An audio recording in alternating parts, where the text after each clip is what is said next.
President, will Russia face any consequences if Vladimir Putin does not agree to stop the war after your meeting on Friday? Yes, they will. Yeah. What will the consequences there will be be? consequences. Sanctions, tariffs? There will be, I don't have to say, there will be very severe consequences, yes. Yeah, please. We had a very good call. He was on the call. President Zelensky was on the call. I would rate it a 10, very, very friendly. Will Russia face any consequences if Vladimir Putin does not agree to stop the war after your meeting on Friday? Yes, they will. Yeah. What will the consequences there will be be? consequences. Sanctions, tariffs? There will be, I don't have to say, there will be very severe consequences, yes.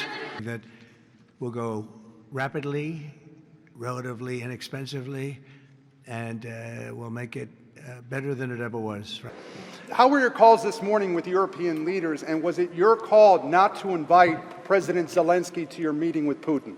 No, just the opposite. No. We had a very good call. He was on the call. President Zelensky was on the call.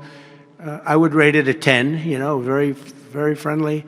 I know the leaders because I was at NATO, as you know. I took it from 2% to 5%, 2% that wasn't paid, 5% that is paid, which is trillions of dollars in defense capability.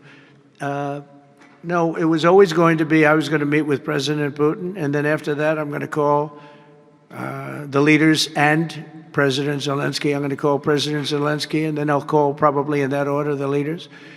There's a very good chance that we're going to have a second meeting, which will be more productive than the first, because the first is I'm going to find out where we are and what we're doing.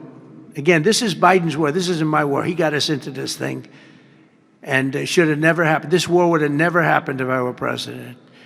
But it is what it is, and I'm here to fix it, and I'm here to stop 6,000, 7,000 people last week. 7,213 people last week were killed, mostly soldiers.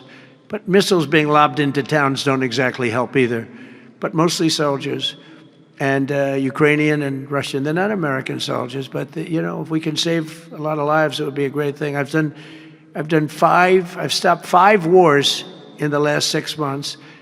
And on top of that, we wiped out the nuclear capability of Iran, obliterated it.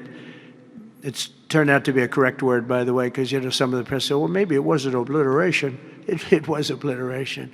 And we're going to meet with, I would say, the second meeting. If the first one goes okay, we'll have a quick second one. I would like to do it almost immediately. And we'll have a quick second meeting between President Putin and President Zelensky and myself, if they'd like to have me there.